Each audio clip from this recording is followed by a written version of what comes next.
Hello and welcome to Talking Cowboys One-on-One, sponsored by Pop Socket. I'm Heckman Harrison with DallasCowboys.com, and I'm honored to have today's guest.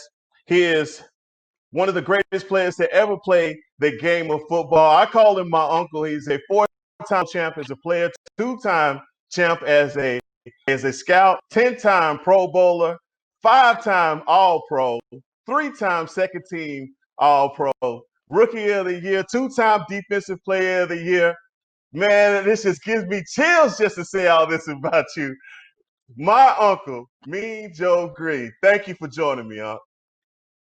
Hey, you didn't have to put the two-time second team, did you? three-time second team. Hey, the guys Okay, can't even I sniff that, thought Uncle about Joe. that. Yes, Thank sir. you. Yes, sir. It's a joy to be on here with you. It Man, really this is. is awesome.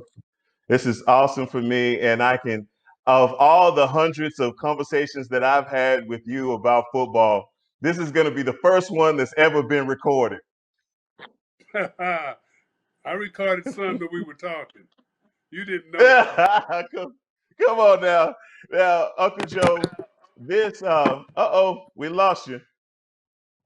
No, we're still here. Ah, all right, now the Dallas Cowboys and Pittsburgh Steelers rivalry is historic. Both of these iconic franchises, and this is going to be our 32nd or 33rd matchup between these two teams, and it has been one that has been great. Now I got to ask you, what was your first Cowboys Steeler game like?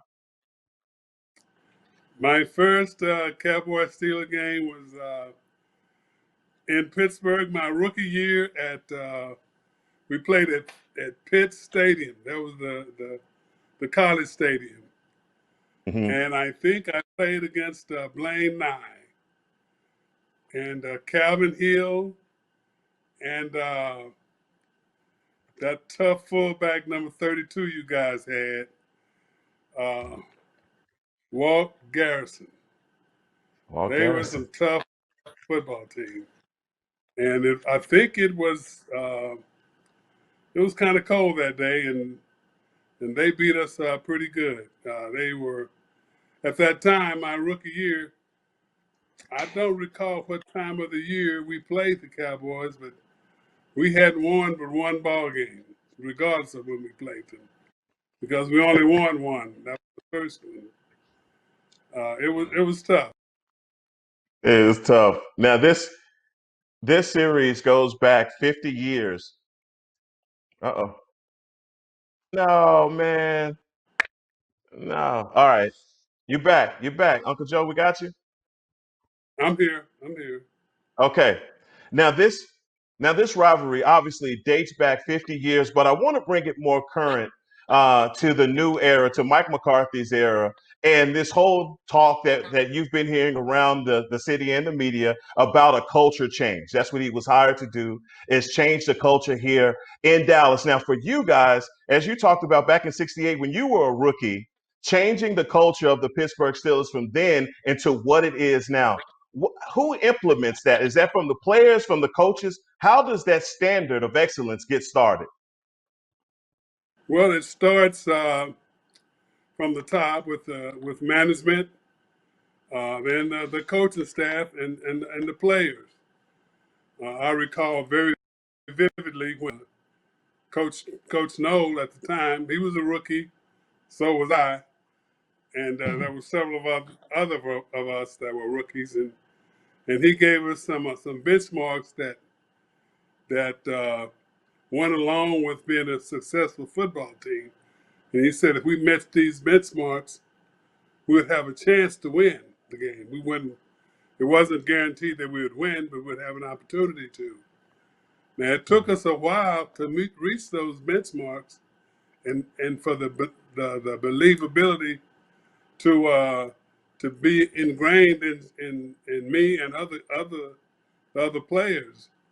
But as we started to go along, my second year, my third year, when we won games, then we could see that when we met some of those benchmarks, we did win some of those ball games. And ultimately, when we started being more consistently, and then our roster changed, flipped over a little bit. My first year was it was me and LC. Second year was Bradshaw and Mel Blount, Ron Shanklin. The third year was um, trying to think of the wide receiver from Grambling we had Stalwart. first, and Okay. Okay. yeah, uh, Frank Lewis. It was Frank Lewis. And Uh-huh. then each year, the point is each year we added to the football team, and some of the benchmarks and more of those benchmarks we were meeting, and thus came the confidence. And as we went along and had an opportunity to play in some bigger ball games and win those games, we got more confidence. And then we had to lose some tough ball games to solidify who we really were. And Yeah. that put us in the realm of competing against the Cowboys playing on their level. Because prior to, uh, probably after we won our first Super Bowl, we were not the caliber of football team that to play against the Cowboys and be competitive. Now, some of those teams, obviously, that whole era of the '70s between the Dallas Cowboys and the Pittsburgh Steelers really set the stage for this rivalry because the Cowboys and the Steelers are the only teams to meet in the Super Bowl 3 times. With you guys obviously winning 2 of those, Super Bowl 10 and Super Bowl 13. But I got to ask you, Uncle Joe, now with the Dallas Cowboys, and I've talked to you about this, the defensive line and our struggles that we're having in 2020, all teams are having in 2020. When you do the assessment of the Dallas Cowboys football team and you look at our young defensive line and us trying to get this new culture here, when you look at our problems learning this new system, what do you attribute all of this to? Well, I think that you know the Cowboys, the current Cowboys, for me would be a great statement for having preseason football games and training camp because of the problems that they're having right now, in my view, in particular the defensive line, is working out the issues of a new philosophy. They're losing ball games because they are still trying to get an idea of what is being asked of them to do. Um, you make mistakes when you've put in a new philosophy and you don't have an opportunity to look at the game films from preseason, to look at practice from training camp and get assessed on a daily basis or a game by game basis what adjustments need to be made, which really kind of takes away from your confidence level if you're not getting that constant feedback. And the whole idea is to gain confidence in what you're being coached on. And we had a lot of new players here, so they come from different backgrounds and different philosophies. And obviously, they were here because they had some success in the past. And if they don't Yes. have immediate success, they start to point the fingers at, well, we haven't always done this, and I'm not sure if this is the right way to do it. But I know from experience that all of us have to buy into a system in order to get that system to work. And I'm saying that these young people, these new people, weren't buying into the new philosophy.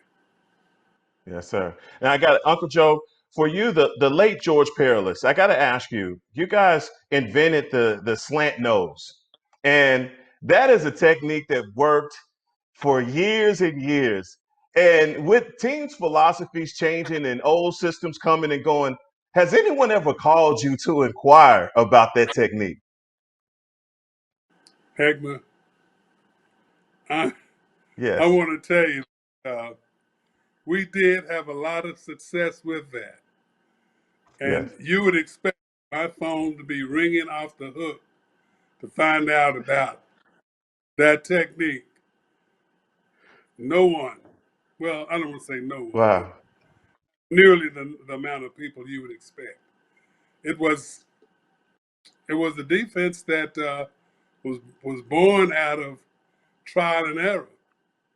Hmm. Um, I never had a whole lot of success. Well, at least I wasn't consistent enough in doing the technique that the 4-3 required. When the three technique, the guy that lines up over the guard slants to the center to control the A gap.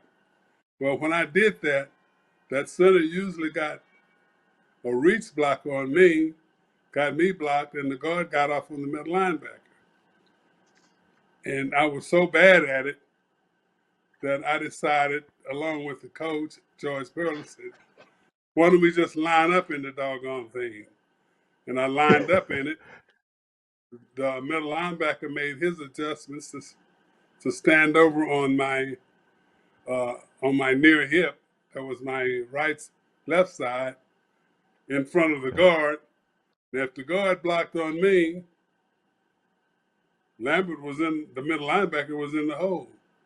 So I was Yes, sir. supposed to take care of the center and the guard in that A gap, the gap that's between the guard and the center. If Yes, I sir. did that on a consistent basis and took care of both of those blocks, the linebacker was free in the hole as if a play was coming in that direction. But all in all, that defense kept the running game outside of both A gaps on the side of the center on either side and the B gaps between the guard and the tackles. And the running game was on the outside if you How had about one. that?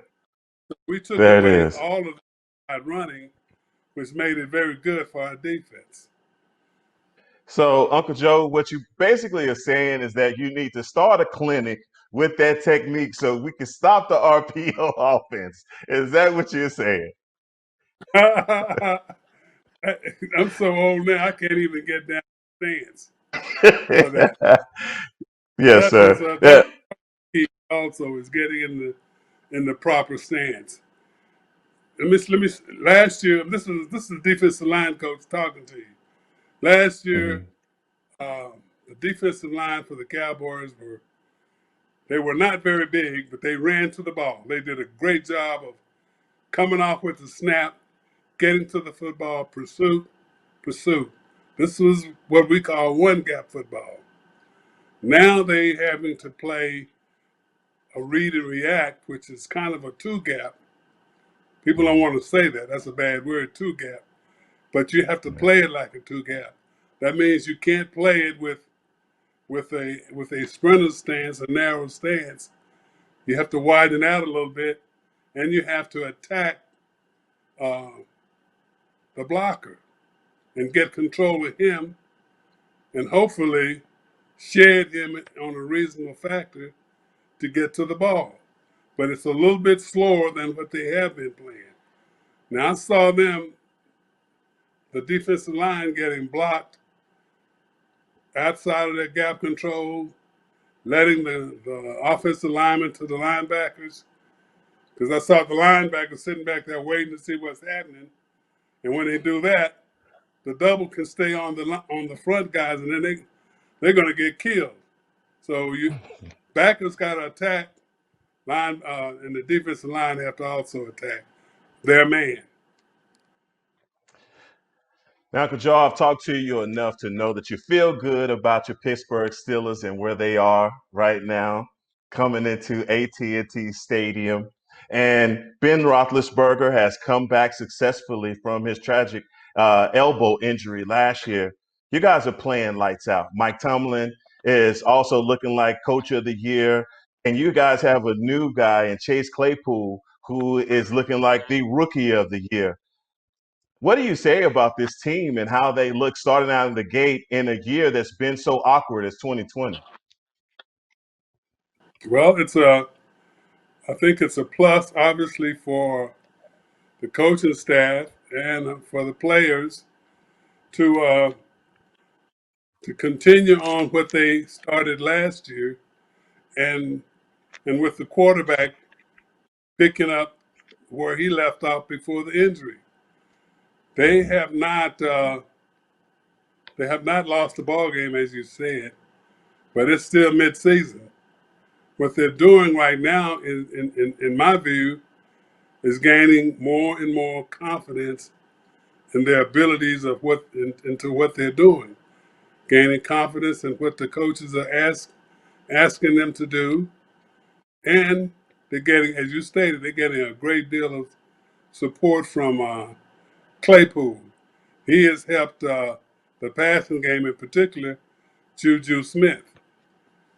Is that right? Smith Schuster. Yes. Schuster. So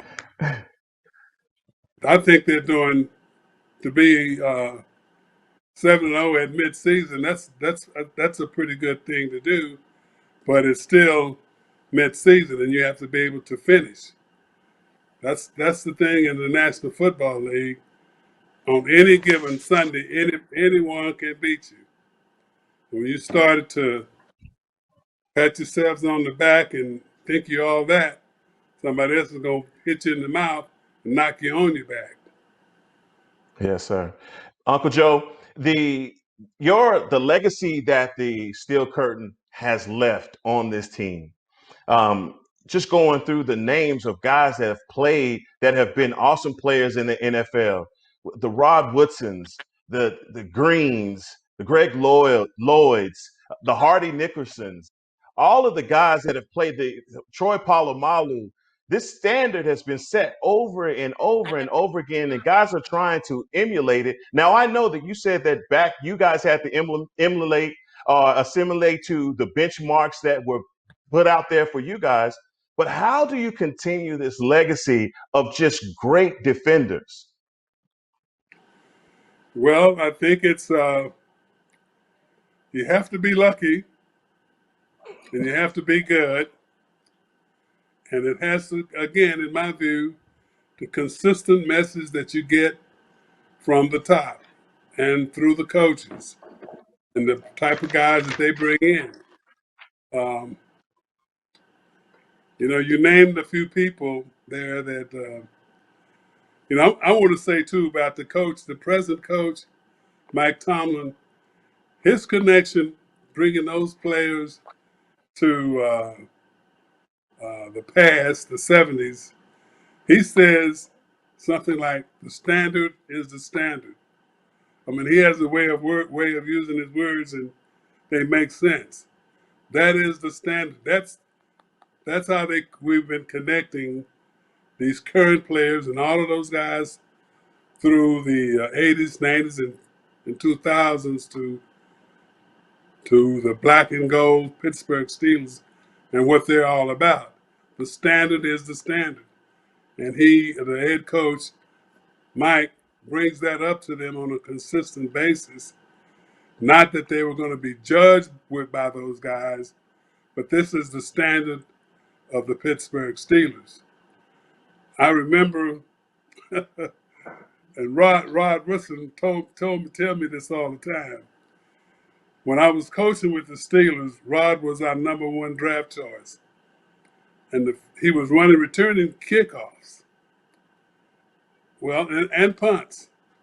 And the first time he touched the ball as a returner, he caught the ball over his head, which nobody ever taught that when you were a Mm-hmm. returner. But he returned that ball for a touchdown, and then he started to celebrate. And he tells me this, that I came up to him and said, "Well, the touchdown was good, but we don't do all of that celebrating stuff." And he Yes, sir. reminds me all the time. But that was kind of how it was with us. The standard is the standard. Now, Uncle Joe, Standard, the yes, sir. I have to, and I've asked plenty of my colleagues, how do I do a interview like this? And I said, Mr. Greene, I have to position myself in a certain way. I said, there's no way I can do it. I got to call him Uncle Joe. I never called him anything else. But I thank you so much for giving me this opportunity, this interview. This is a great moment for me. But I got to tell you that there's this point in my interviews where I also go through rapid fire questions, right? And I'll just ask like a random question and you give me an answer. But I'm not going to do that today because I want to bring attention to something that really great that you and the Greene Family Foundation are doing, and that's the Agnes Lucille Craft Greene Memorial Scholarship. You guys have awarded 8 scholarships. There's 8 recipients so far. You guys are on your 3rd event. It is absolutely wonderful, and awarding scholarships to students that have breast cancer or who has a guardian that has breast cancer, and it's the cancer, and it's the Nibble and Mingle sponsored by the Greene Foundation at the Highland Hotel in Dallas. And I want to give that information about it because I'm proud of it. I'm proud to be connected to the family as well. And just wanted to ask you anything if you had to add to that, sir. Well, I'm so happy and pleased that you mentioned the Nibble and Mingle. That was put together by my son, and you know him well, DeLon Greene. And I want to say that DeLon, Major, my oldest son, and Joe Kell, my only daughter, they all got together and they were responsible for developing the Agnes Lucille Craft Greene Scholarship Fund for North Texas. And I am very, very pleased about that. But Mr. Harrison, I want to tell you that I haven't said it to you, but at Agnes's funeral, you talked about her as your aunt in a way that was so very, very special, and how much she meant to you, and again the family, how much the family meant to you. So that was very, very goes beyond being nice. It's just nice and human, and very, very good on your behalf. So thank Wow, you, man, thank you thank very much. Yeah, I appreciate that, man. Thank you. And before I go, I got to read this. This is one of your quotes that I love, and I keep this. And Heckman has to tell me this all the time. That I just want people to remember me as being a good player and not being mean. I want to be remembered for playing 13 years and contributing to four championship teams. I would like to be remembered for maybe setting a standard for others to achieve. And you've set that standard, Uncle Joe.